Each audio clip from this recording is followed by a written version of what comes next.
بسم اللہ الرحمن الرحیم۔ اے رسول صلی اللہ علیہ وسلم، بلغ ما انزل الیک من ربک، پہنچا ما انزل، جو کچھ نازل کیا گیا، الیک، تیری طرف، من ربک، تیرے رب کی طرف سے، وَإِن لَّمْ تَفْعَلْ، اور اگر آپ نے نہ کیا، فَمَا بَلَّغْتَ رِسَالَتَهُ، پس نہیں پہنچایا آپ نے اپنی رسالت کو، واللہ یعصمک من الناس، اور اللہ بچائے گا تجھ کو لوگوں سے، ان اللہ، بے شک اللہ، لا یہدی القوم الکافرین، نہیں راہ دیتا قوم کافروں کو۔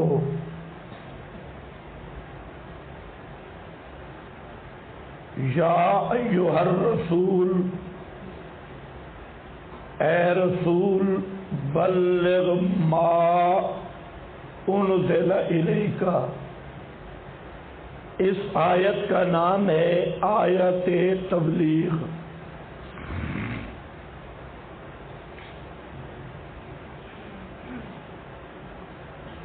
یا ایھا الرسول،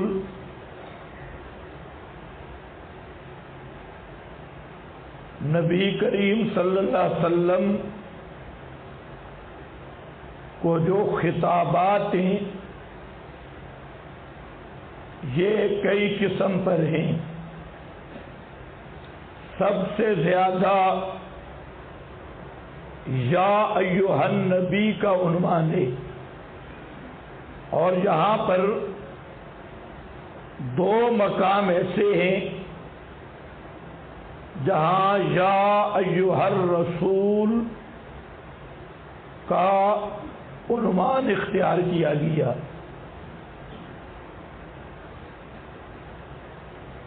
اور دونوں مقام پر مقصد ہے اہتمام فریضہ نبویہ اور بیان منصب، احساس سے منصب کا احساس دلانا، کیونکہ رسول کا معنی پیغام پہنچانے والا، اور رسول کا منصب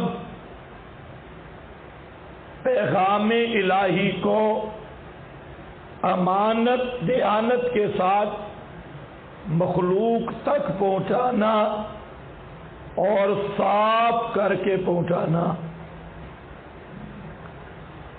تو یہاں پر یا ایھا الرسول، اے رسول صلی اللہ علیہ وسلم، بلغ ما کا معنی آپ کے پاس لکھا ہے جو کچھ، انزل الیک، نازل کیا گیا تیری طرف، من ربک، تیرے رب کی طرف سے۔ سورت کے خلاصے کے لحاظ سے یہ سورت کا حصہ ثانی ہے، اس حصہ میں نفی شرک فی التصرف کا مضمون آئے گا۔ لاؤڈ سپیکر بہت خراب ہے۔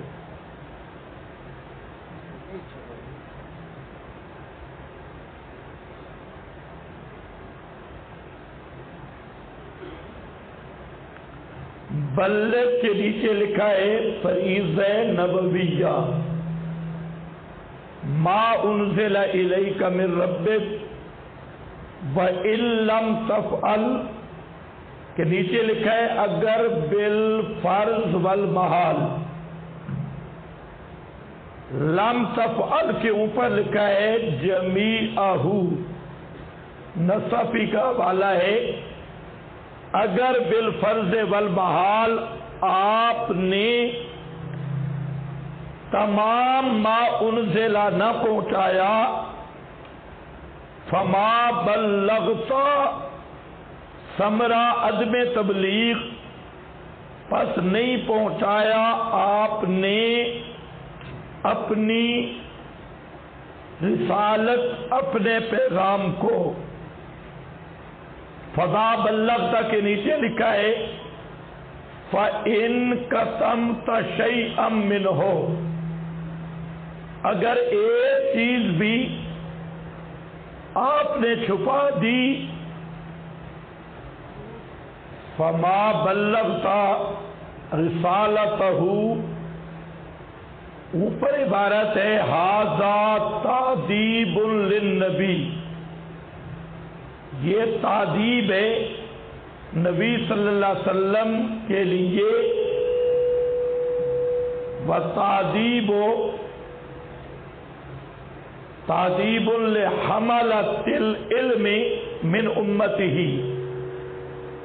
اور آپ کی امت کے علماء کے لیے اللہ یکتموا شیئا من امر شریعتہ، اس بات کی کہ نہ چھپائیں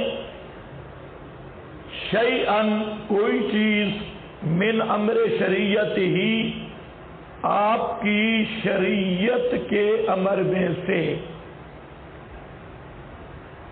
تو بلغ کا خطاب تو نبی کریم علیہ السلام کو ہے، لیکن اس سے مراد حملۃ العلم ورثۃ الانبیاء، علماء بھی ہیں کہ شریعت کا کوئی امر چھپائے نہیں۔ یہاں پر ذرا بات سمجھو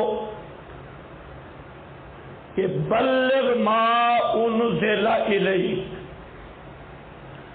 اس ما سے مراد کیا ہے؟ قرآن کریم کا ضابطہ ہے کہ ایک تو عموم لفظ کے اعتبار سے معنی ہوتا ہے، اور ایک ہوتا ہے سیاق اور سباق کے مطابق، ما قبل ما بعد کے مطابق۔ جو قرآن پاک کا قانون کلمات کا معنی ہے تو یہاں لفظ ما عام ہے، اور یہ ما شامل ہے جمیع ما انزلہ کو، پورے قرآن مقدس کو۔ اور میں نے آپ کو بتایا کہ قرآن مقدس کس چیز کا نام ہے؟ النظم الدال علی المعنی۔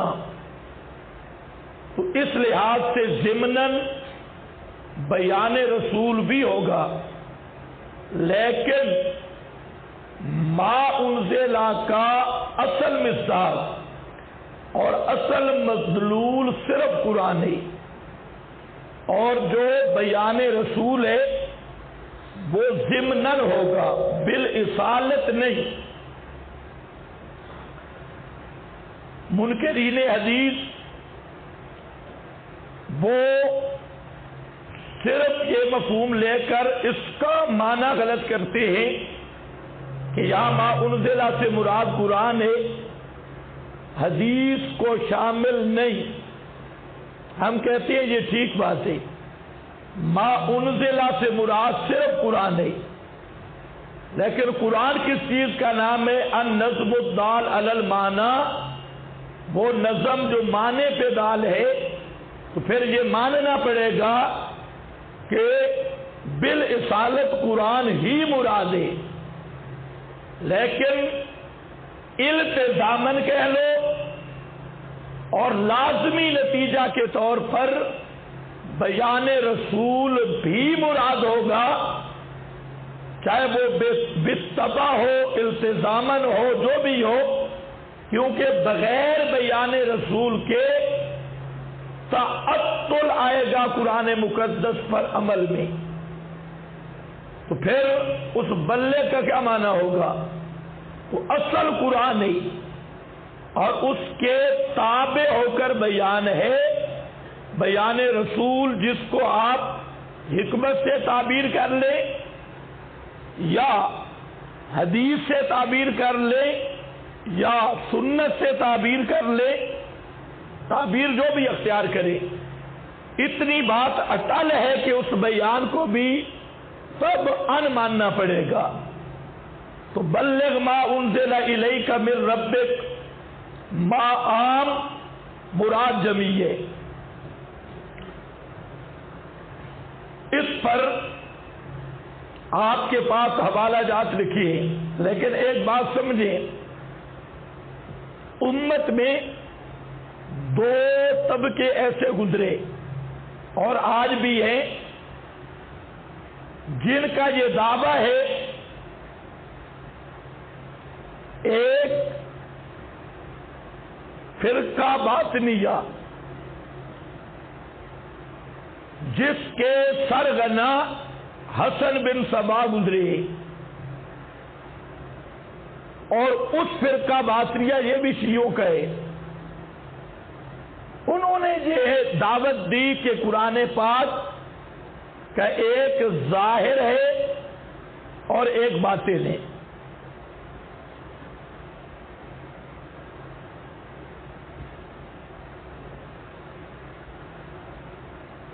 اور قرآن کا علم تین قسم پر ہے۔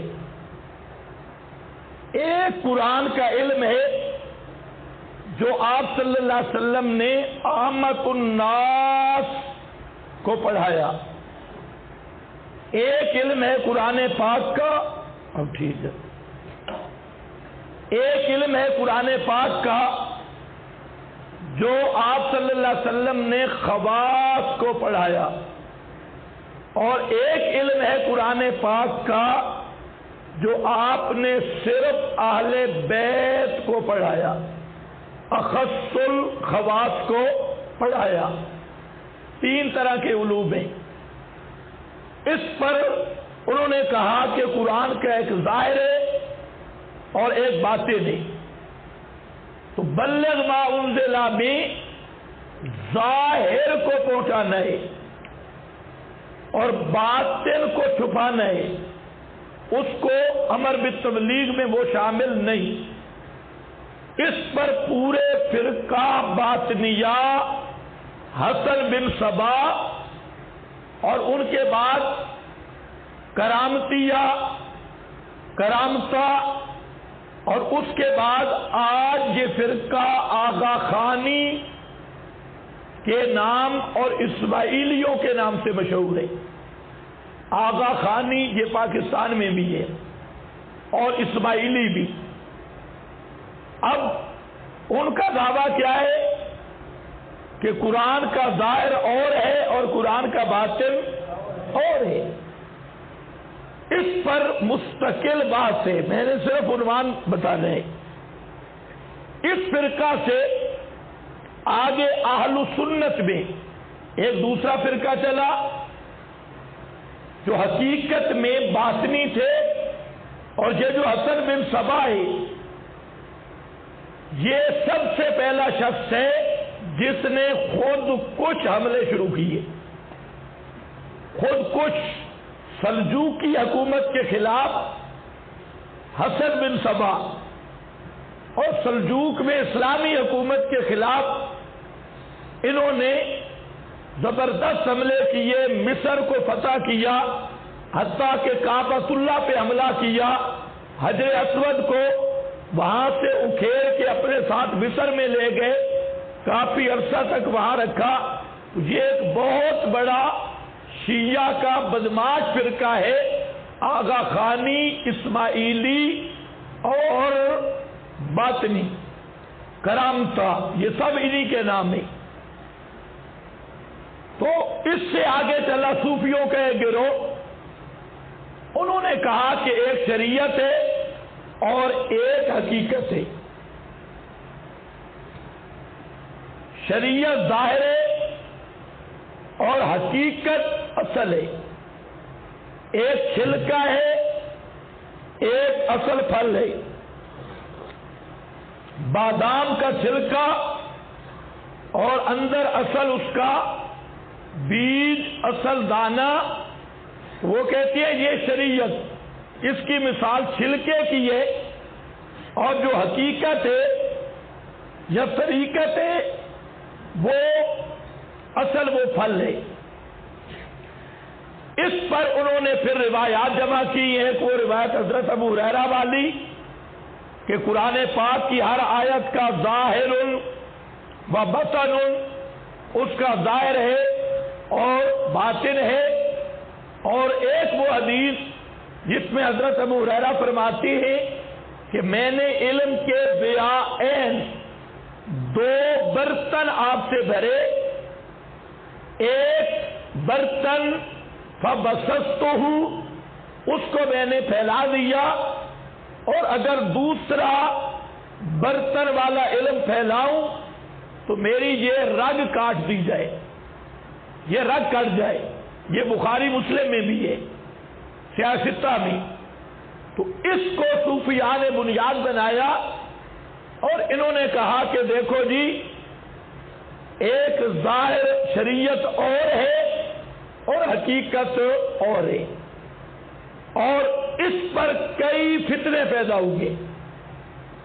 آگے کئی فرقے بن گئے، اور پھر اسی سے ایک بات یہ نکلی کہ ایک علم کتابوں میں ہے اور ایک علم سینہ بسینہ ہے. کتابوں والا علم یہ ظاہر ہے، اور جو علم سینہ بسینہ، صوفیوں کو سینہ بسینہ سفینہ حاصل ہوا ہے، وہ کہتے ہیں وہ اصل حقیقت ہے. پھر اس سے آگے چلے، انہوں نے کہا جو باطنی علم ہے روحانی سلسلے کا، آج بھی نبی کریم صلی اللہ علیہ وسلم سے براہ راست تعلیم حاصل کی جا رہی ہے. اور یہ فکر دیوبندیوں میں بھی آئی، اور جہاں پر بھی ایسے دجاجلہ موجود ہیں. پچھلے دنوں محمد بکی حجازی کی ایک تقریر آئی، اس نے خود کہا کہ مجھے ایک دیوبندی پیر نے کہا کہ میں قرآن پاک کی تفسیر لکھ رہا ہوں اردو میں، اور ہر آیت کی تفسیر نبی پاک سے پوچھ کے لکھتا ہوں. اردو میں لکھ رہا ہوں اور پوچھ کے لکھتا ہوں. تو یہ پھر دجاجلہ کے گروہ پیدا ہوئے. اب ذرا اس آیت کو سمجھو، ان سب دجالوں کا اس آیت نے جواب دیا ہے، چاہے وہ فرقہ باطنیہ ہو، چاہے وہ گمراہ متصوفہ جو حقیقت اور شریعت کو آپس میں مقابلہ سمجھتے ہیں، یا جو سینہ بسینہ علوم کو چھپا کے چلاتے ہیں. سب ان فرقوں کا اس آیت میں رد ہے، اور وہ ہے لفظ مامی. اللہ نے فرمایا میرے پیغمبر بلغ، بلغ کا معنی ہوتا ہے صاف کر کے پہنچا، کھلے عام پہنچا، چھپا چھپا کے نہیں. ڈنکے کی چوٹ پہ بیان کرنا اور کھلے عام صاف کر کے بیان کرنا، اس کا نام ہوتا ہے تبلیغ. اگر اس میں تلبیس آئے، اس میں کتمان آئے، اس پر لفظ تبلیغ کا اطلاق نہیں ہوتا. لفظ تبلیغ تب ہوگی کہ بالکل لیلھا کا نہارھا، صاف صاف مسئلہ ہو، اور 1 دونے 2 اور 2 دونے 4 کا مسئلہ ہو، تب اس کا نام ہے تبلیغ. اب ذرا دیکھو کہ ما انزل الیک، اللہ نے حکم دیا میرے پیغمبر، اگر ایک مسئلہ بھی چھپایا. اب دوبارہ یہ ذرا پڑھو، فَإِن كَتَمْتَ شَيْئًا مِّنْهُ، اوپر لکھا ہے جَمِيعَهُ، ان عبارتوں کی غرض فرقہ باطنیہ پر رد اور متصوفہ جاہلہ پر رد، اور یہ جو سینہ بسینہ سینہ سفینہ یہ علم کے رابطے جو خالص سینہ بسینہ ان الشیاطین لیوحون الی اولیائہم کے قبیل سے، ان سب کا رد ہے۔ پیغمبر کریم صلی اللہ علیہ وسلم کو حکم ہے کہ ایک حکم بھی اگر آپ نے چھپایا تو آپ نے رسالت کا حق ہی ادا نہیں کیا۔ کتنے احکام؟ آپ کو سمجھ نہیں آ رہی؟ بولو صاحب، کتنے احکام؟ ان قسمت شیئا منہ، اب اس معنی پر آپ کے پاس حاشی ہے، اس کو بھی ذرا دیکھ لو۔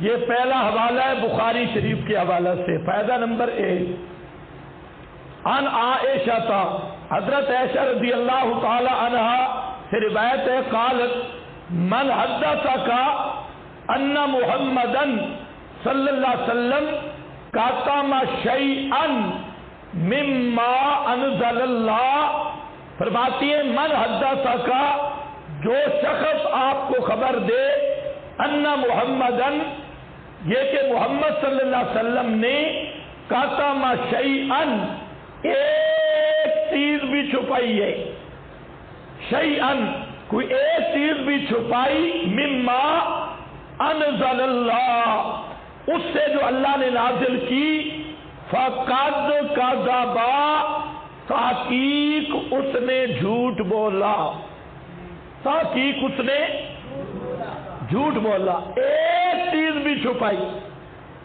اہل تشیع کہتی ہے کہ جو حضرت علی کی خلافت بلا فاصل کی نص تھی وہ نبی کریم علیہ السلام نے چھپائی ہے، اور وہ صرف خواص کے پاس تھی، آپ نے علل اعلان بیان نہیں کیا۔ لیکن شیعہ مذہب کذب، فتنہ اور دجل کا نام ہے۔ ایک طرف تو کہتے ہیں غدیر خم پہ آپ نے اعلان کیا، اور دوسری طرف کہتے ہیں کہ یہ 2-4 آدمیوں کو خلافت کا مسئلہ معلوم تھا، آپ نے اس کو بیان ہی نہیں کیا اس نص کو۔ جب دیکھتے ہیں نص کوئی نہیں تو کہتے ہیں یہ مسئلہ آپ نے چھپایا، اور جب عوام میں آتی ہے تو کہتے ہیں غدیر خم پہ اعلان ہوا وہاں پر۔ اور کبھی صبح جو آیت پڑھی ہے اس سے تشبث کرتے ہیں، تو یہ آیت بتا رہی ہے کہ ایک مسئلہ بھی پیغمبر کو چھپانے کی اجازت نہیں۔ اگر کوئی کہے کہ پیغمبر کریم نے حضرت علی کی خلافت والی نص چھپا لی، وہ ظالم آپ کی رسالت کا ہی منکر ہے۔ ما بلغتا رسالتا، وہ آپ کی رسالت پر اعتراض کر رہا ہے۔ اور یہ ہماری دلیل ہے، اگر کوئی حضرت علی کی خلافت والے مسئلے پر وصیت ہوتی یا خلافت بلا فاصل کی کوئی نص ہوتی تو اللہ کے پیغمبر پر فرض تھا سب کے سامنے بیان کرنا، اور جب پیغمبر کریم نے بیان نہیں کیا تو معلوم ہوتا ہے کہ حضرت علی کی خلافت بلا فصل پہ کوئی نص موجود نہیں تھی۔ یہ اس لیے فرمایا جو آدمی آپ کو خبر دے کاتم شیئا، کہ آپ صلی اللہ علیہ وسلم نے کوئی چیز چھپائی، کس سے؟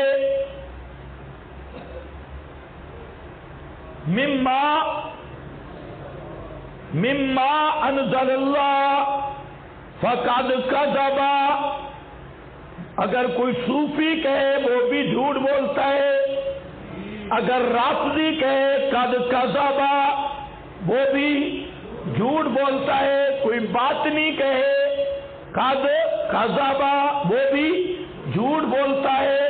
واللہ یقول وا سیدہ وا، حضرت عائشہ جیسا قرآن کسی نے نہیں سمجھا، کیسے آیت لائی؟ اس پر دلیل کیا ہے؟ واللہ یقول، واللہ یقول، اللہ فرماتے ہیں یا ایھا الرسول بلغ ما انزل الیک من ربک، اے رسول صلی اللہ علیہ وسلم پہنچا سارا وہ جو نازل کیا گیا تیری طرف، من ربک، تیرے رب کی طرف سے۔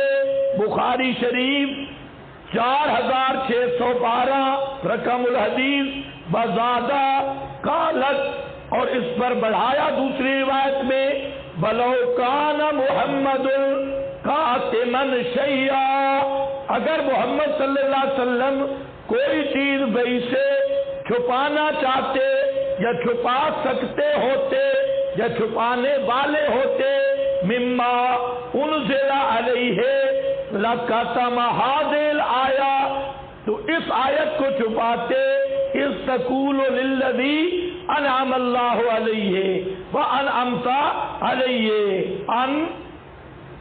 امسک علیک زوجک واتق اللہ وتخفی فی نفسک ما اللہ مبدیہ، یہ آیت آپ چھپاتے حضرت زینب کے بارے میں جو نازل ہوئی۔ اگر کوئی چیز چھپانے کی اجازت ہوتی یا چھپانے والے ہوتے، یہ مسلم شریف اور رقم الحدیث ہے 177۔ اس کے بعد ہے عن انس، حضرت انس سے کہ زید بن حارثہ یہ آیا اور شکوہ کر رہا تھا، فجعل النبی صلی اللہ علیہ وسلم یقول اتق اللہ وامسک علیک زوجک، قال انس لو کان رسول اللہ صلی اللہ علیہ وسلم کاتما شیئا، وہ حضرت عائشہ کی بات تھی جہاں پر کس کی؟ حضرت انس کی، کہ اگر نبی کریم صلی اللہ علیہ وسلم وحی سے کوئی چیز چھپاتے ہوتے تو یہ اس آیت کو چھپاتے جو قرآن پاک میں حضرت زینب کے بارے میں آئی۔ جب یہ نہیں چھپائی تو اور کیا چیز چھپا سکتے ہیں؟ آگے یہ حضرت انس کی بات ہو گئی۔ اس کے بعد یہ بخاری شریف رقم الحدیث 7420۔ اس کے بعد ہے ہارون، یہ اپنے باپ سے کہتی ہیں کن تو میں تھا ابن عباس کے پاس، فجاء رجل، پس ایک آدمی آیا، فقال لہو ان ناسن، کچھ لوگ ہمارے پاس آئے تھے، انہوں نے ہمیں خبر دی ان عندکم شیئا، اس بات کی کہ تمہارے پاس کچھ علوم ہے، لال کتاب خاص علوم ہے جس کو رسول پاک نے ظاہر نہیں کیا لوگوں کے سامنے، للناس، عام لوگوں کو آپ نے نہیں بتایا، خاص لوگوں کو وہ بتایا۔ فقالا الم تعلم، حضرت عبداللہ بن عباس نے فرمایا اور تمہیں پتہ نہیں ہے؟ اللہ تعالیٰ فرماتے ہیں یا ایھا الرسول بلغ ما انزل الیک من ربک واللہ، واللہ اللہ کی قسم،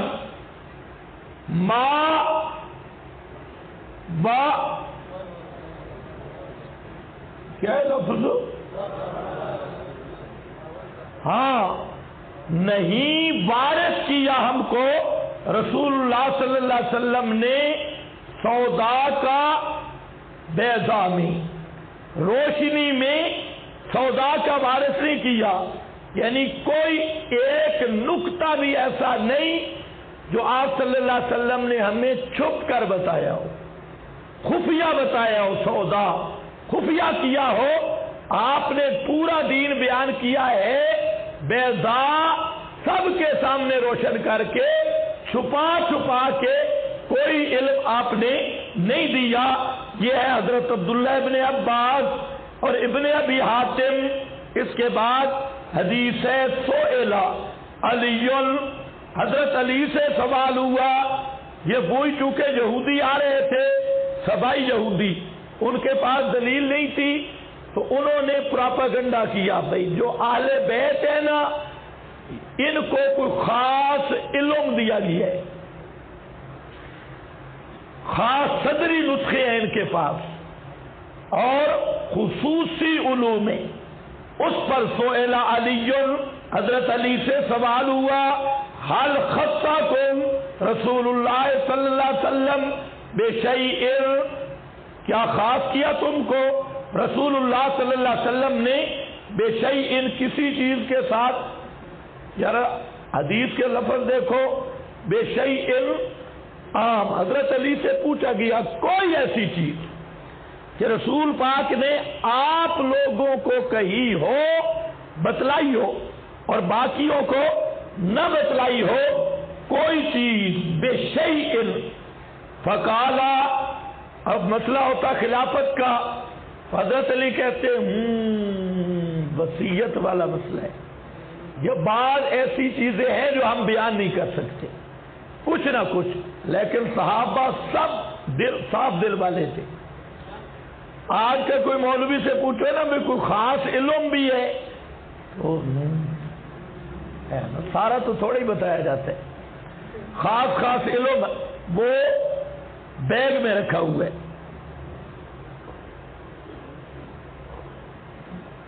لیکن صحابہ صاحب تھے، حضرت علی نے کیا فرمایا؟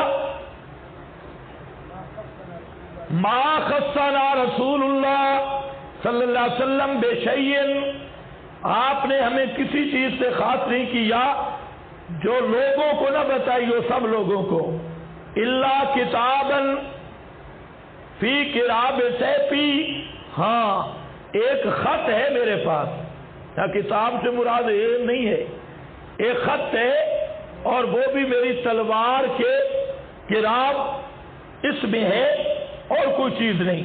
قالا، فرمایا، راوی کہتے ہیں فاخرج صحیفۃ مکتوب فیہا، اے حضرت علی کا خاص علم آ رہا ہے، ذرا سننا اور سینے پہ ہاتھ رکھ کے سننا۔ وہ جو کتاب میں تھا اور خاص صحیفہ، تھیلے والا علم، تھیلے والا علم، بھائی یہ کیا ہے؟ اصل میں دوسری حدیث میں آیا کہ اسی نے پوچھا، اس نے پوچھا کہ یہ جو تھیلا ہے اس میں کیا ہے؟ تھوپی ہوتے ہیں نا، چھوڑتے نہیں، تھیلے والا بتا۔ حضرت علی نے فرمایا ذرا دیکھ لے تھیلے میں کیا ہے۔ وہ سنو، علی کا نام ہر کوئی لیتا ہے لیکن علی کو پہچانا بڑا مشکل ہے۔ علی کا عقیدہ صرف اشاعت التوحید والوں کا ہے، یہ بات ذہن میں رکھو، ہر کوئی علی علی کرتا ہے، اور میری اس پر تقریر بھی ہے 3 گھنٹوں کی کہ علی کس کا ہے، علی تمہارا ہے یا علی ہمارا ہے؟ اس لیے علی علی کرنے والے بڑے، بھانگ چرس کے نشے میں اور سینہ کوبی کی بدماشی میں، اور یہ بریلر بھی علی علی اور وہ شیعہ بھی علی علی، یہ علی علی کرتے ہیں لیکن علی کو پہچان نہیں سکتے، مان نہیں سکتے، اس لیے کہ نبی کریم علیہ السلام نے فرمایا علی تجھ سے محبت مومن کرے گا اور تجھ سے بغض و منافق رکھے گا، کوئی بھی منافق علی کو پہچان نہیں سکتا۔ اور یہ منافق کیوں فرمایا؟ منافق وہی ہوتا ہے جو نعرے بڑے لگاتا ہو، کالو آمنا، کالو آمنا، بڑے بڑے نعرے، نعرے حیدری، نعرے فلاں، نعرے فلاں، بڑے نعرے لگاتا ہے، لیکن جب بات علی کی آئے تو بھاگ جائے، اس کو کیا کہتے ہیں؟ منافق۔ اور مومن کون ہوتا ہے؟ جو علی کے نام سے بھی محبت کرے، علی کے کام سے بھی محبت کرے، علی کے فام اور دعوت سے بھی محبت کرے۔ اب جو علی کو مانتا ہے ذرا علوی علم دیکھے، علوی علم دیکھے، لعن اللہ من، لعن اللہ من، لعن اللہ من لعن والدہ، اس پہ اللہ کی لعنت جو اپنے والد پر لعنت کرے، وَلَعَنَ اللَّهُ، اور لعنت اللہ کی من اس پر آبا محدثن، آبا محدثن، جو کسی بدعتی کو پناہ دے، کسی بدعتی کی تعظیم کرے، اس پہ خدا کی لعنت۔ اور شیعہ مذہب کی بنیادی بدعت پہ ہے، شیعہ کا عقیدہ امامت بدعت، شیعہ کا عقیدہ رجعت بدعت، شیعہ کا عقیدہ عدل بدعت، شیعت کی اذان میں تعریف، شیعہ کی ماتم بدعت، شیعہ کا پورا مذہب بدعت، اور شیعہ کا سب و شتم بدعت۔ پورا شیعہ بدعت کا نام ہے۔ اور اسی طرح بریلر بڑے نعرے لگاتی ہیں، ہر بدعت پہ پردہ ڈالا، بدعت حسنہ، واہ واہ بدعت حسنہ، سونی بدعت، خیستہ بدعت، بڑی سونی بدعت، خیستہ بدعت۔ تو میں نے کہا پھر تم سونے بدعتی ہو نا، اہل سنت پہ قبضہ کیسے کیا ہے؟ معمولات اہل سنت، دنیا کی ہر بدعت کریں گے، معمولات اہل سنت نام رکھا۔ اور للہر دیوبندی، ان کا عادتاً سما والا عقیدہ بدعت، استشفاء والا عقیدہ بدعت، توسل بدعی، اور ساری عملی بدعتیں، اعتقادی بدعتیں، سب اہل حدیث، یہ بھی غالی اور بدعتی۔ یہ جتنے فرقے ہیں، مودودی، غالی اور بدعتی۔ اور حضرت علی نے تو کیا کہا؟ جو کسی بدعتی کی تعظیم کرے، آبا محدثن، آبا عام بدعتی کی تعزیت کرے، بدعتی کا جنازہ پڑھے، بدعتی کو جا کے عیادت کرے، بدعتی کو کہے شیخ الحدیث، بدعتی کو کہے مفتی اعظم، حضرت اقدس، امام المحدثین، یہ کون بنتا ہے؟ اس پہ خدا کی لعنت۔ یہ کون کہہ رہا ہے؟ کون بولا ہے؟ حضرت۔ ہاں، علی علی کرنا سوکھ ہے، علی نو پہچانا اوکھا ہے۔ ہاں ذرا اب لینا علی کا نام۔ یہ تو پہلی ضرب حیدری ہے، پہلی ضرب حیدری۔ فرمایا لعن اللہ، اللہ کی لعنت ہو من آبا محدثن۔ اور دوسری میں یا مجمل ہے، دوسرے مقام پہ یہ بھی آیا من احدث حدثن او آبا محدثن، جو بدعت گھڑے اس پہ بھی لعنت، جو بدعتی کی تعظیم کرے اس پہ بھی کام ختم نہیں ہو گیا۔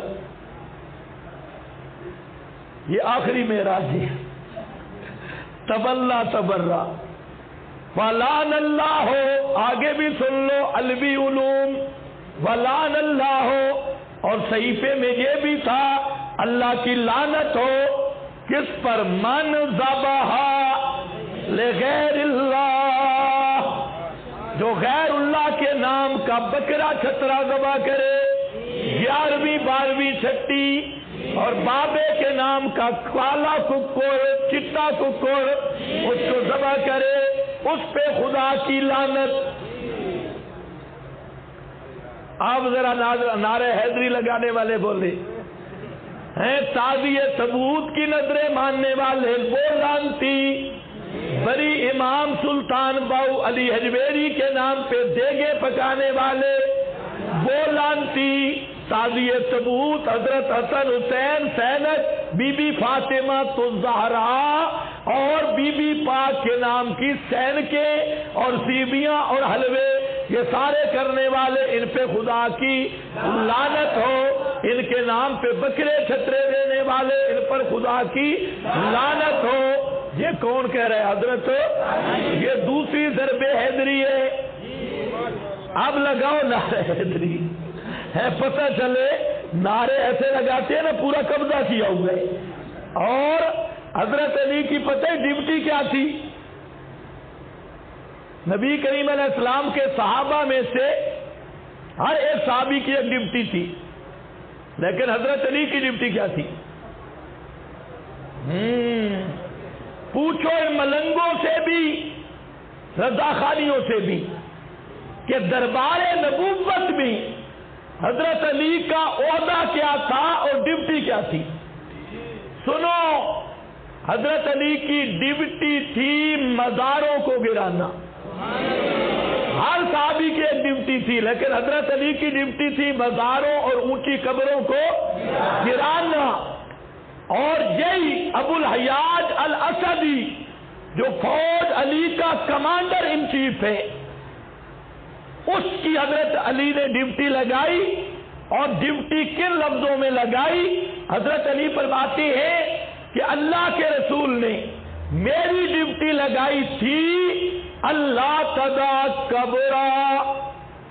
قبرم مشرفہ، یا مشرف پڑھ لو خیر ہے، قبرم مشرفہ، کوئی اونچی قبر نہ چھوڑو، الا سبیتہ، مگر اس کو برابر کر دے، فلا تمثالا، اور کوئی بت نہ چھوڑنا، الا، مگر اس کو بت کو توڑ دے. تو یہ ڈیوٹی تھی حضرت علی کی، اونچی قبریں گرانا، کبے گرانا. اب نعرے حیدری لگانے والے وہ ذرا غور کرے کہ میرے پیر علی کی ڈیوٹی مزار گرانا تھا، اونچی قبریں گرانا تھا. اسی پر اپنے فوجی کمانڈر ابو الحیاج کو بھیجا کہ اونچی قبریں گرا دے. علی نے خود گرائی اور اپنا جو آپریشن کیا حضرت علی کا بڑا آپریشن ضرب عضب، بڑا آپریشن حیدری، آپریشن حیدری تھا مزاریں گرا دینا. اگر آج حضرت علی آئے تو سب سے پہلے ان ملنگوں کو قتل کریں اور ان بھنگیوں، چرسیوں اور نعرہ حیدری والوں کو ذبح کریں گے. اگر آج آئے اور ان کے سارے تابعے ثبوت اور روزے سے کسر زینب سے فلانا سے فلانا، یہ جتنے انہوں نے شرک کے اڈے بنائے ہیں، حضرت علی کا کام تھا شرک کے اڈوں کو ختم کرنا. اب ذرا بولو، ان کو کہو اب لگاؤ نعرہ حیدری. اب نعرہ حیدری نہیں ہوگا، صرف اسی لیے آپ نے فرمایا منافق علی کو نہیں پہنچا سکتا. وجہ یہ ہے کہ علی کا مسئلہ وہ کبھی منافق نہیں پہنچا سکتا. چلو آخری بات بھی سن لو، ایسے بات چل پڑی. ایک عنوان تھا کہ علی کس کا ہے؟ صرف اشاعت التوحید کا. کس کا؟ کس کا؟ اس پہ دلیل دینے لگا ہوں. صرف اشاعت التوحید کا. مختارہ میں اور سنن سعید ابن منصور میں حدیث موجود ہے. ایک آدمی نبی کریم صلی اللہ علیہ وسلم کی قبر مبارک پہ آیا، اور قبر مبارک اس وقت حضرت عائشہ کا حجرہ تھا، اور حجرہ کی ایک اینٹ نکلی ہوئی تھی. وہ آدمی اس اینٹ پہ آ کے کھڑا ہوا. امام زین العابدین جو حضرت حسین کے بیٹے، سن سجدوں کا عقیدہ، سن سادات کا عقیدہ، حضرت علی، حضرت حسین کے بیٹے، ان کا نام بھی علی ہے اور لقب زین العابدین ہے. انہوں نے اس صاحب کو بلایا، کہا ادھر آؤ، تغدا، ناشتہ کر رہے، بیٹھو روٹی چھوٹی کھانے میں. کہ نہیں. اس نے کہا ادھر کیوں گیا تھا، حجرے پہ کیوں گیا تھا؟ اس نے کہا جی میں تو صرف سلام پڑھنے گیا تھا، صرف سلام. اس نے کہا ادھر وہ جو اینٹ جہاں سے نکلی ہوئی تھی وہاں کیا کر رہا تھا، ادھر کیوں گیا؟ امام زین العابدین نے سمجھا کہ کوئی مشرک ہے اور وہاں پر استشفاء کی نیت سے گیا ہے، اس لیے اتنی تحقیق کی. وہاں کیوں گیا تھا بھائی؟ اس نے کہا جی میں تو صرف سلام پڑھنے گیا. فرمایا بیٹھ جا. حدثنی ابی وبہ قال حدثنا وبہ قال حدثنا یحدثہ عن ابی ہے، مجھے میرے باپ حسین نے بتایا، میرے حسین باپ کو ان کے ابا علی نے بتایا، اور ابا علی نے ان کو میرے نانا محمد نے بتایا صلی اللہ علیہ وسلم. سند بھی سن، زین العابدین کہتے ہیں مجھے میرے باپ حسین، اور حسین کہتے ہیں ان کو کس نے بتایا؟ ان کے باپ علی، اور علی کو کس نے بتایا؟ میرے نانا محمد مصطفیٰ صلی اللہ علیہ وسلم نے۔ آپ نے فرمایا لا تجعلوا قبری عیدا، میری قبر میں رش کرنے کی ضرورت نہیں، ادھر بار بار آنے کی ضرورت نہیں۔ صلو جہاں تک درود کا مسئلہ ہے درود پڑھو، ان صلاتکم تبلغنی حیث کنتم، وہ درود جہاں پر بھی تم ہو قبر پہ پڑھو تب، اور دنیا کے کسی کونے تک پڑھو تب۔ درود میرے حق میں قبول دعا ہے، اور اس کا ثواب اور حادثہ رحمت وہ مجھ تک پہنچا دی جاتی ہے۔ اس لیے آپ کو جہاں قبر پہ آنے کی ضرورت نہیں، جہاں قبر والا بھی پہنچایا جاتا ہے، دور والا بھی۔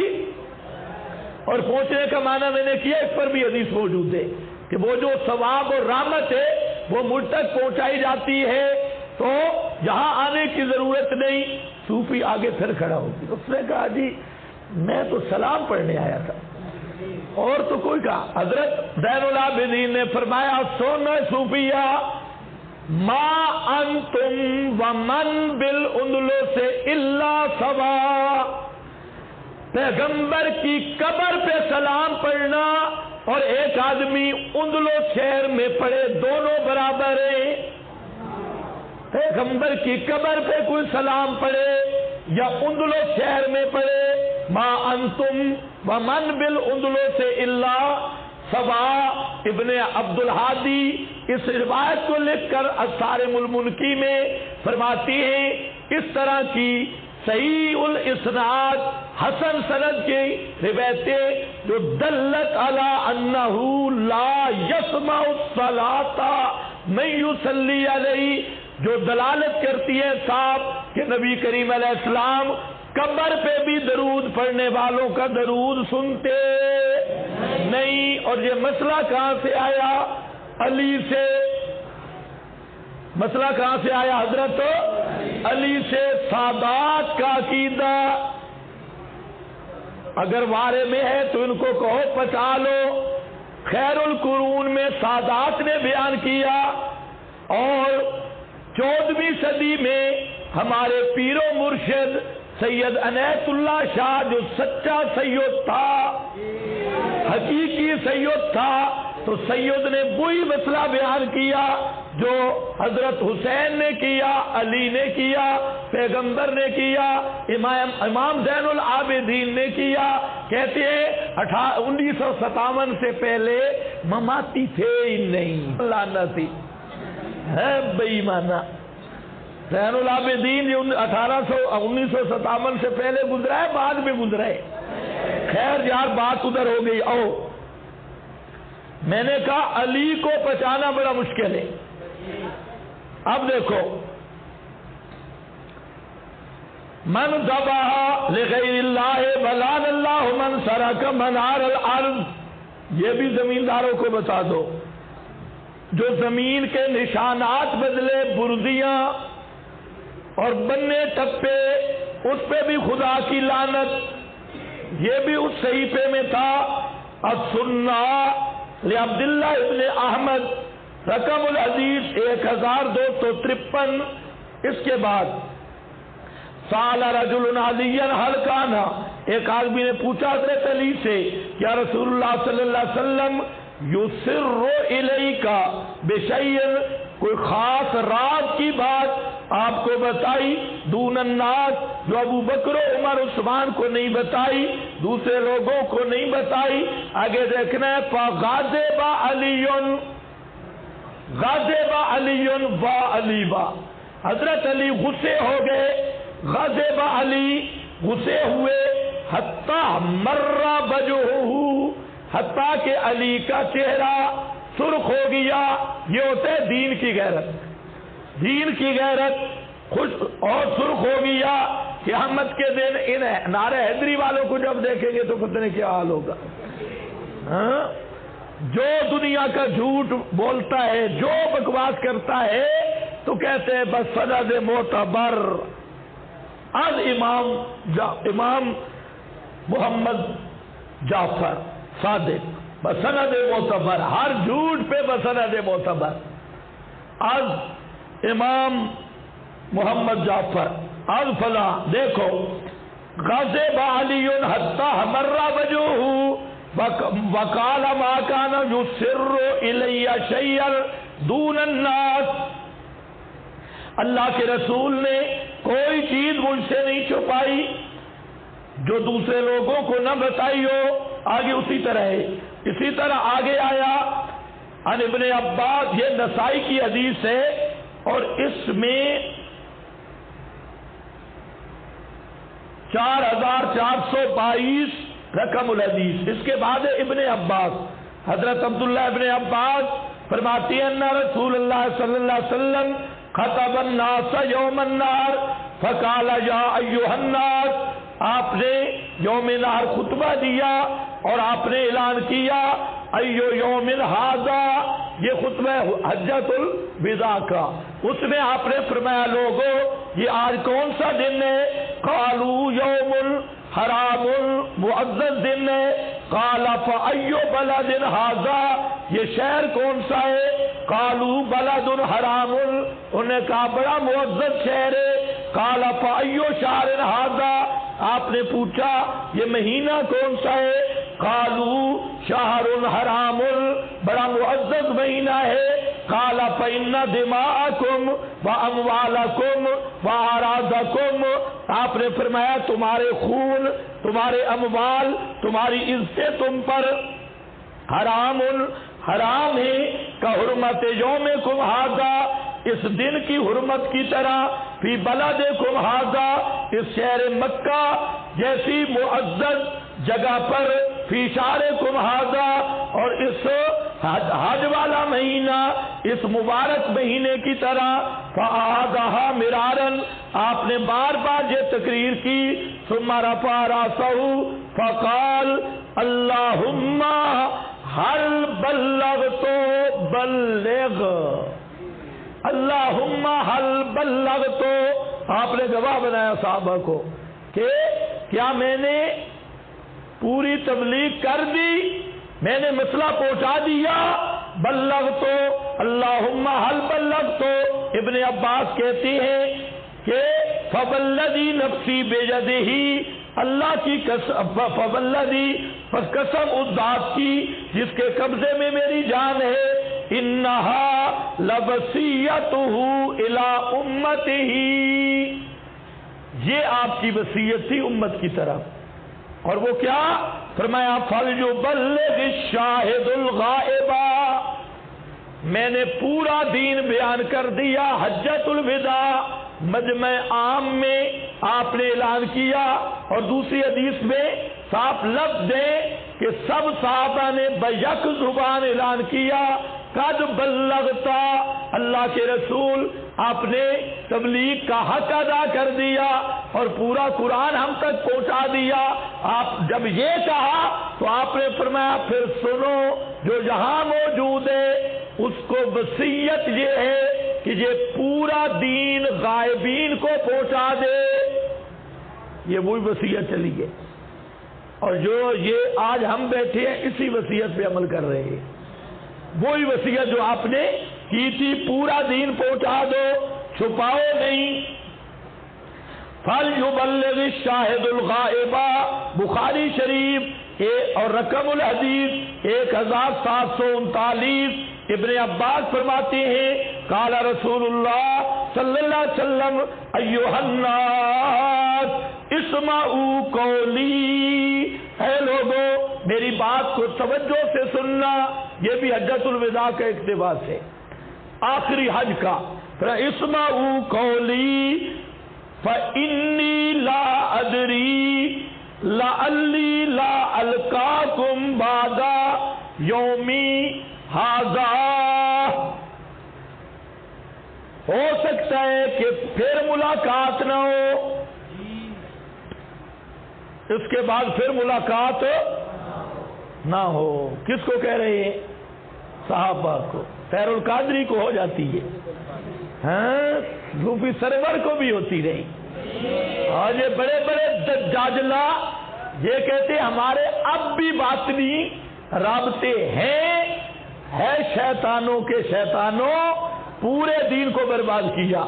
پیغمبر صحابہ کو کہہ رہے ہیں کہ پھر ملاقات ہو سکتی، اور تمہارے وہ جو خیبر پختونخوا کے لطیفے مولوی صاحب ہیں وہ لطیفہ کیا کہتے ہیں؟ مجھے عالم بیداری میں امام ابو حنیفہ کی زیارت تھی. اور بے ایمانہ ہے شیطانی شکل تیری. امام ابو حنیفہ ملاقات ہوئی. اگر یہ ملاقاتیں موت کے بعد ہوتی تو سب سے پہلے حضرت فاطمہ کو پیغمبر کی زیارت ہوتی. صحابہ کے اختلافات ہوئے، حضرت علی معاویہ کے اختلاف ہوئے، اور آپ کی قبر مدینہ میں تھی. نہ قبر سے آپ نے کچھ بتایا، نہ جہاں پر ملاقات ہوئی کہ آپ کرنا چاہے. 4 اماموں کے اختلاف ہوئے، مدینہ جاتے رہے، نہ قبر سے اختلاف حل کیا اور نہ اماموں کے پاس آ کے حل کیا. اور خود محدثین کے ہزاروں اختلاف اور بڑے بڑے واقعات امت پہ پیش آئے. لیکن یہ جو دجال، وہ کینیڈا والا مفرور ڈاکٹر طاہر القادری شیطان، وہ اور اسی طرح صوفی سرور صاحب اور تمہارے یہ سرحد کا وہ سنڈا، یہ سارے کہتے ہمیں حالت بیداری میں ملاقات ہوئی. میں نے کہا پترا امام ابو حنیفہ کی نہیں ہو سکتی. من ورائہم برزخ الی یوم یبعثون. کہتے حضرت خضر سے ملاقات ہوئی. میں نے کہا یہ تیری ہمت ہی نہیں، کبھی ملاقات کر کے دیکھ.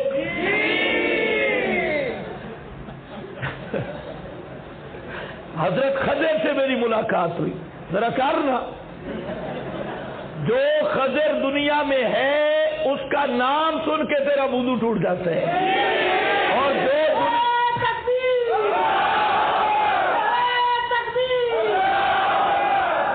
اور جو خضر دنیا سے چلا گیا اسے ملاقاتیں کر رہا ہے.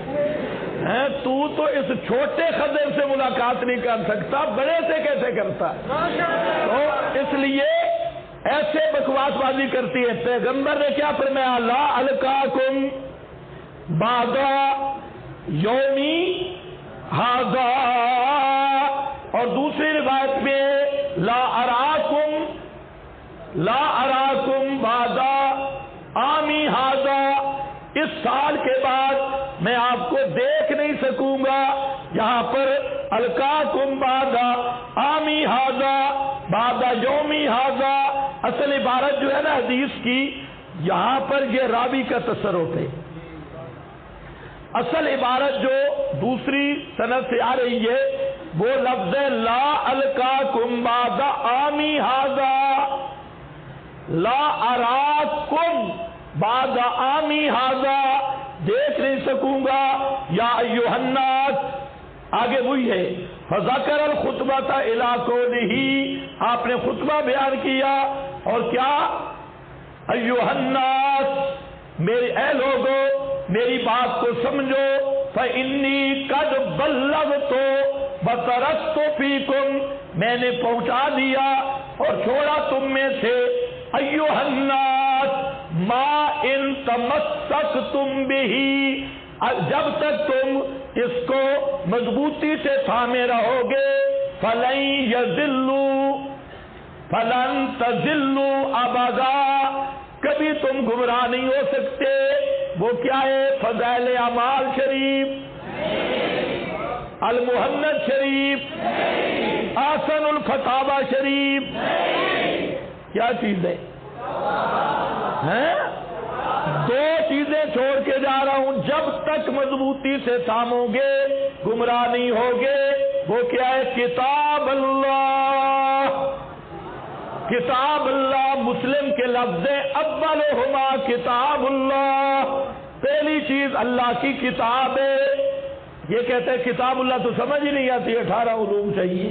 وسنت نبیہ، اور نبی کی سنت. سنت نبیہ، بعض راویوں نے جہاں تصرف کر کے لکھ دیا اطرتی، وہ تو خیر اب وقت نہیں کہ میں اس پہ بات کروں، لیکن وہ تصرف من الروات ہے۔ اصل بات ہے سنت نبی ہی المستدرک علی الصحیحین للحاکم، یہ جان بوجھ کے میں لایا، حاکم سے لایا اس لیے کہ حاکم شیعہ ہے، یہاں لانے کا یہ مقصد ہے، ورنہ یہ تو دوسری کتابوں میں موجود ہے۔ اور امام حاکم کون ہے؟ شیعہ ہونے میں تو شک ہی نہیں نا۔ یہاں پر تو میزان الاعتدال میں تو سخت جملہ لکھا ہے، وہ میں نہیں بول رہا، وہ تو لکھا ہے امام فی الحدیث رافضی خبیث، یہ میزان الاعتدال ہے علامہ ذابی کی، لیکن میں وہ نہیں کہہ رہا۔ کم از کم کیا تھا؟ بابا حاکم کون تھا؟ کیوں نہیں بولتے بھائی؟ ہاں شیعہ تھا، اب میرے بس میں تو نہیں کہ اس کو سنی بنا دوں، اس کی مرضی ہے، یہ شیعہ تھا، ہم تو صرف بتا رہے ہیں۔ تو میں نے یہ حوالہ اس لیے لایا کہ سمجھ گئے ہو کیوں لایا؟ اصل جھگڑا ہے کہ یہاں دوسرے لفظ کیا ہے، اطرتی ہے یا سنت النبی ہی ہے یا سنتی ہے، یہ ایک بڑا معرکۃ الآراء مسئلہ ہے اہل تشیع کے ساتھ۔ تو ہم نے اسی برادری کا آدمی پیش کیا، سنت نبی ہی، اس لیے یہاں مستدرک آئی، ورنہ میں نے مستدرک سے جو حوالہ بھی لیا ہے آپ دیکھیں گے کہ وہاں ذہبی کی تصحیح جہاں موجود ہے وہ حوالہ میں نے لیا، بالاسالت کوئی بھی نہیں لیا۔ ان ابن عباس ان رسول اللہ صلی اللہ علیہ وسلم خطب الناس، حضرت عبداللہ ابن عباس فرماتے ہیں رسول اللہ صلی اللہ علیہ وسلم نے خطبہ دیا لوگوں کو فی حجۃ الوداع۔ حجۃ الوداع کا کیا معنی بھائی؟ وداع کا کیا معنی ہے؟ ہاں وداع، الوداع، الوداع، بریلر کہتے ہیں الوداع ہوئے ہی نہیں، ہر جگہ حاضر ناظر۔ للر کہتے ہیں یصلون ویحجون، تو پھر حجۃ الوداع کیسا؟ یحجون، حج بھی کرتے ہیں، تو حجۃ الوداع کا کیا معنی ہے؟ حجۃ الوداع۔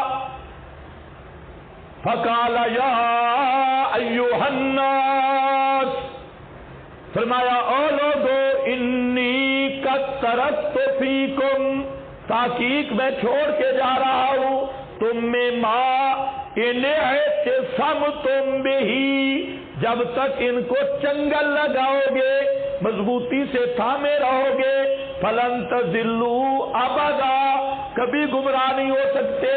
وہ کیا ہے؟ کتاب اللہ ہے، کتاب اللہ ہے، آگے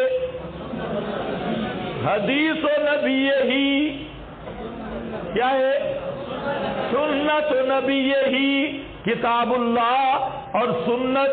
الفرق بین الحدیث و سنہ اپنے مقام پہ یہ السنن الکبریٰ للبیہقی اور رقم الحدیث 2320,000۔ فإنی لا ادری لعلی لا القاکم بعد یومی ھذا ایھا الناس، یہ پھر اسی طرح ہے آگے، تمہارے خون تمہارے اموال حرام ہے تم پر، الی یوم، اس وقت تک تلقون ربکم، آگے انکم اسی طرح ہے۔ وقد بلغت فذکر کلاما کثیرا وقال فی آخرہ فآکلوا ایھا الناس قولی، سمجھو لوگوں میری بات، فإنی قد بلغت وقد ترکت فیکم ایھا الناس، جب تک قائم رہو گے فلن تضلوا ابدا، کتاب اللہ وسنت نبیہ السنہ۔ امام مروردی ان کی السنہ کتاب ہے، یہ ساری روایتیں میں اس لیے لایا کہ جہاں جھگڑا بڑھا ہے کہ اطرتی ہے یا سنت و نبی یہی ہے۔ اب دیکھو یہ ساری روایتیں جب میں سنتی زید بن ارکم فقال قام فینا رسول اللہ صلی اللہ علیہ وسلم آوے تمہیں غدیر خم والا خطبہ سناؤں ہے عید غدیر خم کے کنواں شیعوں کے ہاں عید ہے کہ حضرت علی کی خلافت کا اعلان ہوا تھا حجۃ الوداع کی واپسی پر سنو کیسا اعلان ہوا ایسے بے ایمان ہے پورا خطبہ نہیں سنائیں گے آپ وہاں پر کھڑے ہوئے بما یدعا خما بین مکہ والمدینہ مکہ مدینہ کے درمیان حمد اللہ آپ نے حمد کی اللہ کی واثنا علیہ اور تعریف کی ووعظ وذکر ثم قال اما بعد الا سنو یہ خطبہ ہے الا ایھا الناس اے لوگو فانما انا بشر انما انا پڑھنا پورا خطبہ انما انا بشر پکی بات ہے میں بشر ہوں اگلا ذرا خیال کرنا بشر ہوں یوشے کو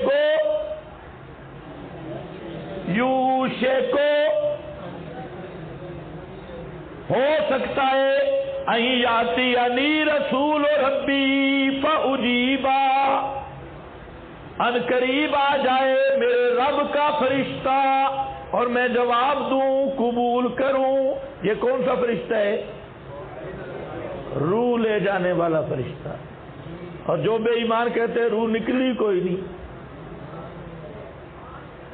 یہ روح لے جانے والا فرشتہ حبس کر کے انہیں خود حبس ہو گیا فاجیبا میں جواب دوں اس کو قبول کروں اس لیے خیال کرنا دیکھو انی تارک فیکم ثقلین میں تم میں دو بھاری چیزیں چھوڑ کے جا رہا ہوں آگے دیکھنا اولہما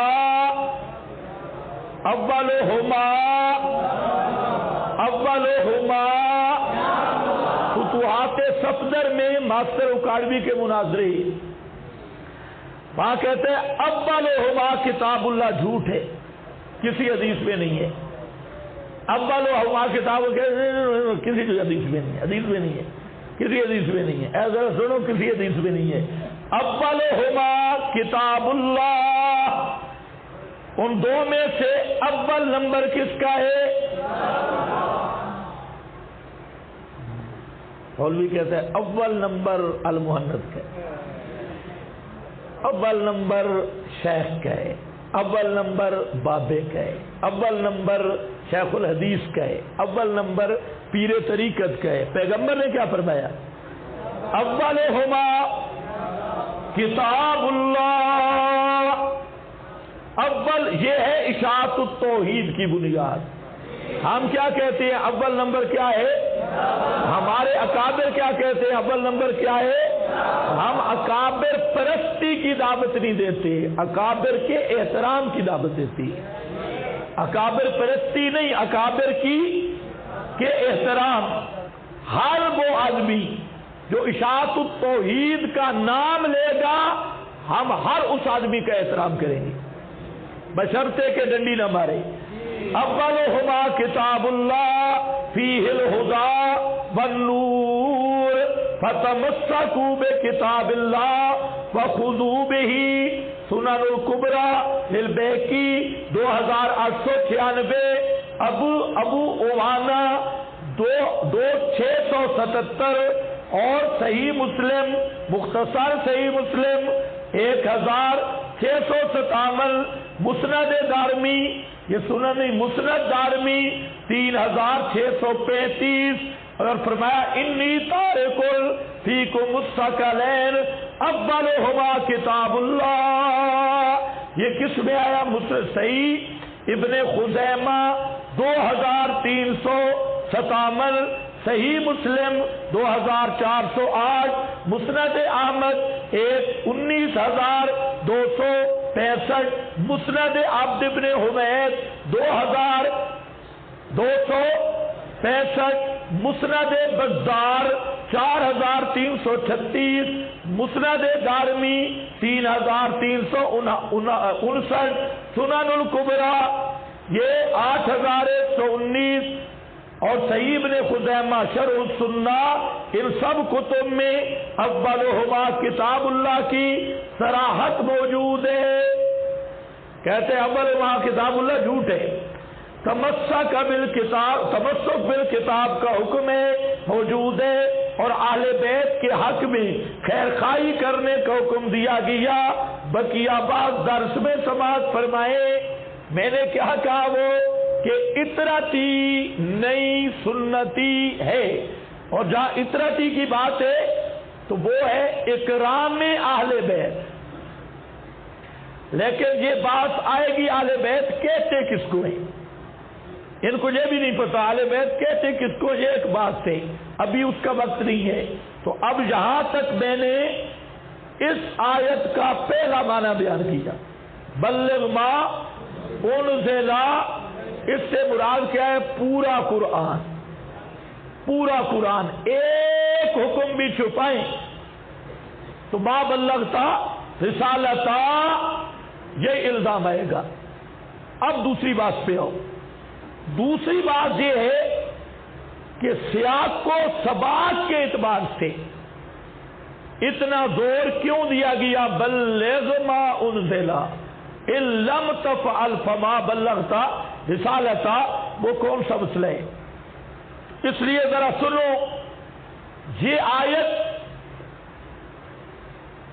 باطنیوں پر بھی رد پہلے معنی کے اعتبار سے، اور متصوفہ پر بھی رد پہلے معنی کے اعتبار سے، اور شیعہ کے امامت والے عقیدہ پر بھی کیا ہے؟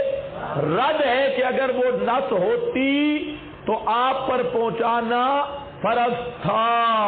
جب آپ نے حضرت علی کو بھی نہیں بتایا کہ خلیفہ بلا فصل ہونے کی آپ وصی ہے، آپ پر نص وارد ہوئی ہے، آپ نے حضرت علی کو بھی نہیں بتایا اور بھی کسی کو نہیں بتایا، تو معلوم ہوتا ہے یہ یہودی پراپاگنڈا صرف گپوں کی حد تک ہے، اسلام کو بدنام کرنے کے لیے اور اسلام سے اپنا اعتبار ختم کرنے کے لیے، عوام کو گمراہ کرنے کے لیے۔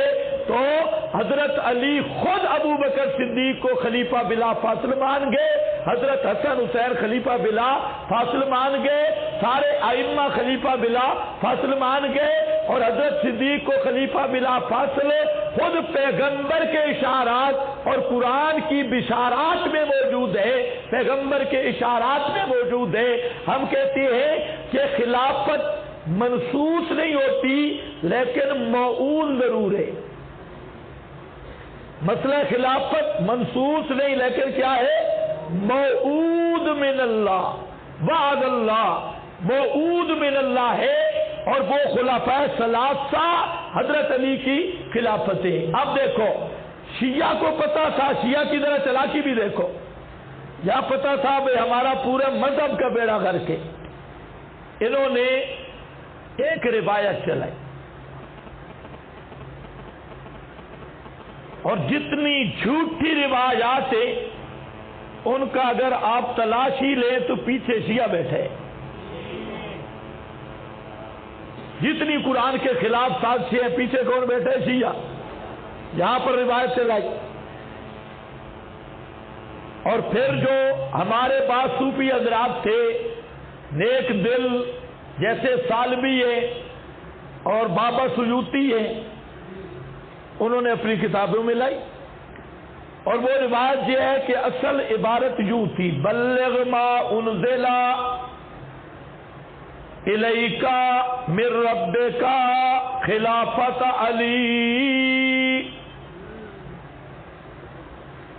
اصل عبارت یہ تھی، یہ در منصور میں بھی ہے، سیوطی بابا کی در منصور، کہ یا بلغ ما سے مراد خلافت علی، اور ساتھ بعض راویوں نے یہ بھی جھوٹ بولا کہ اصل قرآن ہی یوں تھا، خلافت علی، بعد میں تبدیل ہو گئی۔ تو اس لیے یاد رکھو یہ روایت خالص جھوٹ پہ مبنی ہے، درایتن بھی روایتن بھی۔ اس کی سند اہل تشیع کے ذمہ قیامت تک کر دے کہ سند پیش کرے اور اہل سنت کے اصول کے مطابق اس کے راویوں کی صحت ثابت کرے۔ لیکن اگر ہو بھی گئی تو وہ کیا ہوگی؟ خبر واحد، جبکہ شیعہ کے نزدیک مسئلہ امامت خلافت کا اصول دین سے ہے اور اس کے لیے نص قطعی و دلالت قطعی و ثبوت درکار ہے، بنے گا پھر بھی نہیں۔ البتہ یہ کہہ کر شیعہ کا کفر ضرور ثابت ہوگا، اس سے پتہ چلا کہ قرآن محفوظ نہیں، کہ اصل میں کیا تھا؟ خلافت علی، اور اب خلافت علی کا لفظ نکال دیا گیا تو قرآن محفوظ رہے گا، اور جو قرآن کو محفوظ نہ مانے وہ کیا ہے؟ ہاں ذرا پیار سے بولو، وہ کیا ہے؟ وہ کیا بنے گا؟ کافر۔ تو اب یہاں خلافت علی کا جو ٹوٹکا بڑھاتا ہے، امامت خلافت کا مسئلہ تو پیچھے رہ گیا، اس کے کافر ہونے میں کوئی شک نہیں ہے کہ قرآن میں کوئی رد و بدل ہو سکتا۔ لا یاتی الباطل من بین یدیہ ولا من خلفہ، کوئی باطل، کوئی جملہ، کوئی لفظ قرآن میں اوپر نیچے جو منزل من اللہ ہو نکل نہیں سکتا، باقی آ نہیں سکتا۔ تو یہ کہنا کہ خلافت علی، باقی در منصور میں جو ہے اس میں بھی اس سند میں نرا اندھیرا، مجہول راوی، رابطی راوی، ایک بھی صحیح سند نہیں، یہ نرا جھوٹ کا پلندہ ہے۔ اس پر شیعوں نے ایسی روایتیں گھڑی جس میں سراسر پیغمبر کی توہین ہے، سراسر۔ کہتے ہیں 120 مرتبہ جبرائیل اترا اور فرمایا علی کی خلافت کا اعلان کر، لیکن نبی پاک صلی اللہ علیہ وسلم معاذ اللہ حضرت عمر، حضرت ابوبکر سے ڈرتے تھے۔ 120 آخری دفعہ تو جبریل بڑا غصے میں آیا۔ یہ سب لمبی روایات ان کی کتابیں بھری ہیں اس غلاظت سے اور اس جھوٹ سے کہ آخر میں جبریل آیا اور یہ جو دھمکی دی نا، ان لم تفعل فما بلغت رسالتا، اگر آج علی کی خلافت کا اعلان نہ کیا تو آپ نے رسالت اور پیغام پہنچایا ہی کوئی نہیں۔ تو اس وقت پھر آپ نے صحابہ کو جمع کیا، لکڑی کا پلان کا ممبر بنایا، اور جہاں پر ذاکر اتنی نوکتا ہے کہ اس کا ناقد وضو ہوتا ہے، اور وہ ممبر مدینے میں رہ گیا، یہ ممبر جہاں بنایا گیا، اور حضرت علی کو کھڑا کیا، اور وہ اعلان کیسے کیا؟ من کنت مولا ہو فعلی مولا ہو۔ اسے پتہ چلا علی مولا اور تمہارا عالمی مبلغ جہل مرکب، وہ کیا جو شیعہ کہتے ہیں نا مولا علی، وہ ٹھیک کہتے ہیں، اور بے ایمانہ تجھے پتہ ہے وہ کیا کہتے ہیں؟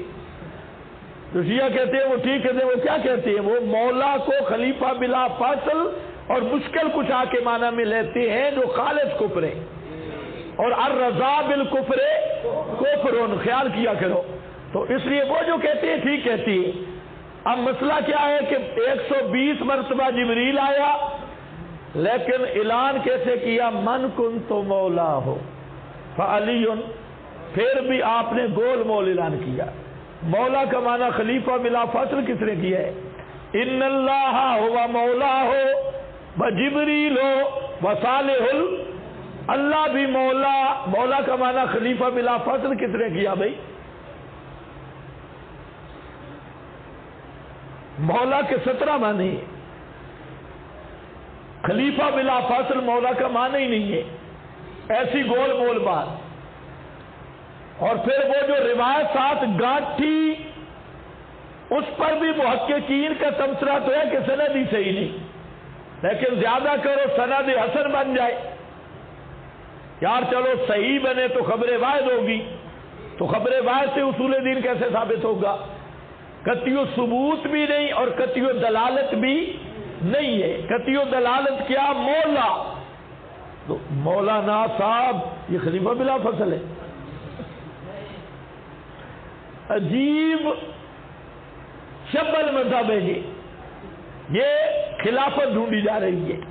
اور اگر وہی حدیث آگے پڑھو اصل مسئلہ نہیں بتائیں گے. مسئلہ یہ تھا کہ حضرت علی یمن میں گئے تھے اسی روایت میں, اور یمن میں کچھ ایسے کام سرزد ہوئے کہ بعض صحابہ کو شکایت ہوئی حضرت علی سے, بعض لونڈیوں کی تقسیم کا مسئلہ تھا. تو واپسی پر نبی کریم صلی اللہ علیہ وسلم جب حج سے واپس ہونے لگے تو آپ کو یہ شکایت پہنچائی گئی, تو آپ غصے ہوئے اور آپ نے صحابہ کو جمع کیا اور علی کو ساتھ کھڑا کر کے فرمایا من کنت مولا ہو فعلی مولا, جس کو میں محبوب ہوں اس کو علی کے ساتھ بھی محبت رکھنی ہوگی. اور آگے اللہم والے من والا ہو اللہم آدے من آدھا ہو, اللہ جو علی سے محبت رکھے تو بھی محبت کر, اور جو علی سے دشمنی رکھے تو بھی دشمنی کر, تو اس کے ساتھ دشمنی کر. تو اب دیکھو کتنا صاف مسئلہ ہے, یا خلافت کا مسئلہ کدھر سے آ گیا ہے. من کنت مولا ہو, تو روایت ثابت بھی ہو تو اس سے مراد کیا ہے کہ جو مجھے دوست رکھتا ہے میرے ساتھ محبت کرتا ہے وہ علی سے بھی محبت کرے. جس طرح دوسری حدیث میں سب صحابہ کے بارے میں یہ آیا. پھر یہ مولا کا لفظ کوئی خاص بھی نہیں, حضرت زید کو بھی آپ نے فرمایا انت اخونا و مولانا. صالح المومنین کو قرآن نے کہا مولا, تو یہ مولا کا معنی خلیفہ بلا فصل یہ کسی ایران کی بدماش لغت میں ہوگا, عرب کی لغت میں یہ نہیں ہے. یہ فارسیوں کی پرانی اسلام دشمنی کا یہ سارا شاخسانہ ہے. تو آیت دیکھو بلغ ما انزلا, اور روایت کیسے گانٹھی. اور یہی عادت ہے لڑوں کی, بالکل یہی عادت. کوئی آیت پڑھیں گے لا ترفعوا اصواتکم فوق صوت النبی, مفتی شفیع نے لکھا آیات النبی کی دلیل ہے. دور بے ایمانہ, مفتی شفیع کا قول نسکتی ہے. آیت اوپر لا ترفعوا, نیچے مفتی شفیع لکھ لیا, فلانا مفتی تقی لکھ گیا, فلانا مفتی رفیع لکھ گیا. بڑے دلائل قطعیہ ہے بھائی. مفتی رفیع لکھ گیا, یہ مفتی فلانا لکھ گیا, یہ قطعی دلائل ہے. چلو خیر, بہرحال تو یہاں پر آؤ. اب مسئلہ ہے کہ یہ بات تو نہیں کہ بلغ ما کا سیاقی معنی خلافت علی تو بن سکتا نہیں. اب ہے کیا؟ اب یاد آئے گا مولانا حسین علی رحمت اللہ تعالی علیہ. اب میں بتاتا ہوں قرآن فہمی کس چیز کا نام ہے.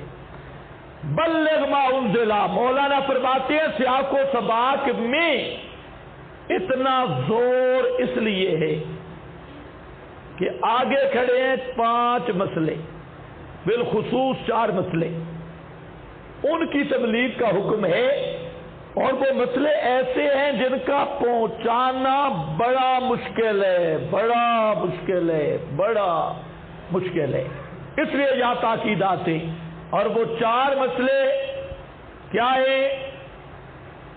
مولویوں پہ کفر کے فتوے ہیں, مولویوں پہ کفر کے, بڑے بڑے علماء پہ کفر کے فتوے ہیں, بڑے بڑے پیروں پہ کفر کے فتوے ہیں.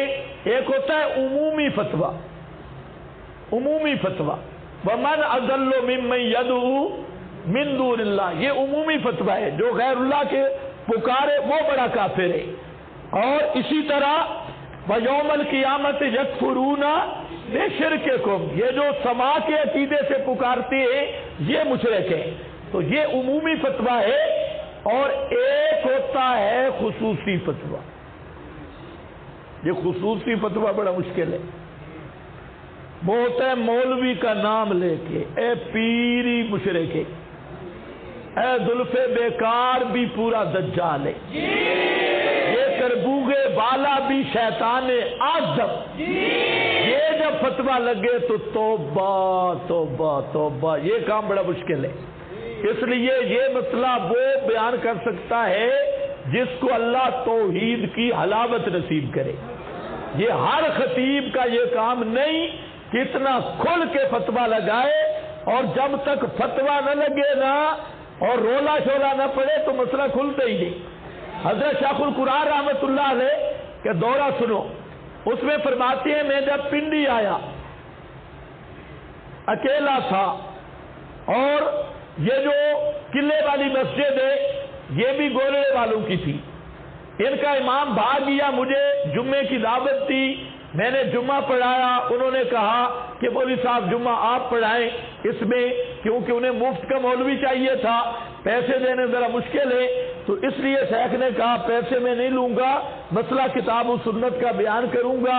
فرماتے ہیں میں نے ایسا ایسا شروع کر دیا، حضرت مولانا حسین علی صاحب رحمہ اللہ پنڈی گھیر میں آئے، اور کسی آدمی نے کہا کہ غلام اللہ بھی مسئلہ چھپا رہا ہے، یہ شیخ صاحب کے اپنے لفظ ہیں کہ غلام اللہ خان بھی مسئلہ چھپا رہا ہے، بیان نہیں کر رہا۔ تو حضرت نے وہاں سے پیغام بھیجا کہ فلاں دن جلسے کا اعلان کر دے، میں بھی آؤں گا اور دوسرے بھی آئیں گے۔ تو حضرت شیخ کہتے میں ڈر گیا، میں نے کہا میں ایسا ایسا ان کو قریب کر رہا ہوں، استاد آئے تو خیر نہیں، انہوں نے تو مسئلہ بالکل بیان کرنا ہے اور مجھے مسجد سے نکالیں گے، میں تو ان کو قریب کر رہا ہوں۔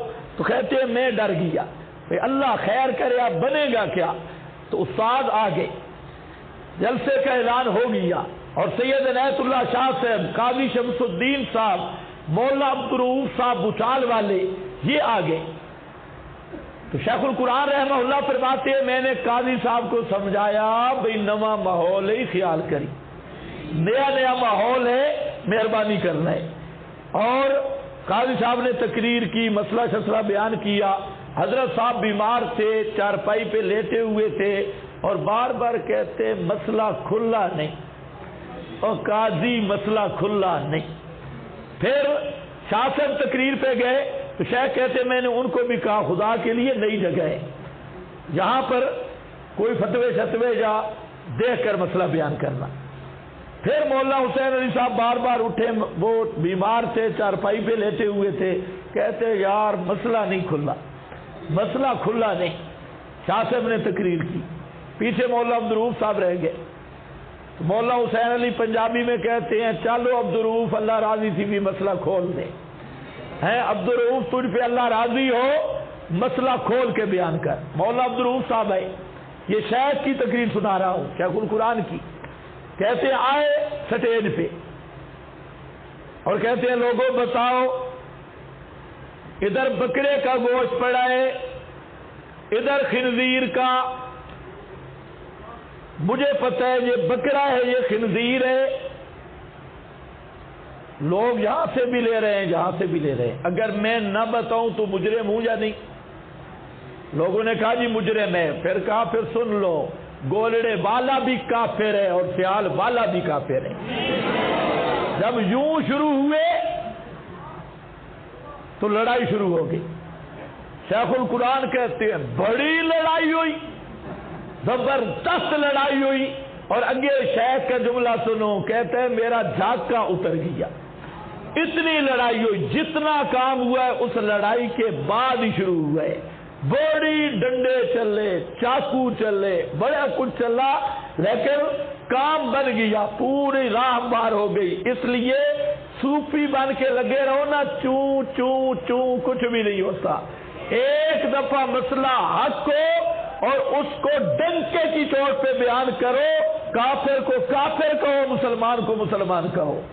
تو جب یہ مسئلہ ہے تو بڑی مشکل ہے، جیسے آج تقدس پہ قبضہ ہے، یہودیوں کے علماء تھے، پیر تھے، ان پہ لگانے تھے ٹھوک کے فتوے، یہ کام ذرا مشکل تھا، عمومی فتویٰ پڑ جاتا ہے، اور جب کسی پیر یا ملا کا نام لو یا خطاب کرو، کراچی والو اور ملتان والو، لاہور والو، یوں جب خطاب کرو نا تو کام بڑا گڑبڑ ہوتا ہے۔ تو اس لیے اللہ نے فرمایا بلغ ما انزل الیک من ربک، میرا پیغمبر کھول کھول کے ٹھوک بجا کے فتوے لا، ان لم تفعل فما بلغتا، اگر ان مولویوں پہ فتویٰ نہ لگایا پھر تو نے رسالت کا حق کی ادا نہیں کیا۔ اب سوال تھا یا اللہ سارے مولوی خلاف ہو جائیں گے؟ فرمایا سارے خلاف ہوں گے، کوئی مسئلہ نہیں، واللہ یعصمک من الناس، اللہ تجھے بچائے گا لوگوں سے۔ اب ذرا دیکھو پہلے وہ کون سے مسائل ہیں؟ بلغ ماں کا سیاقی مزاج، دیکھو پہلا مسئلہ کیا ہے؟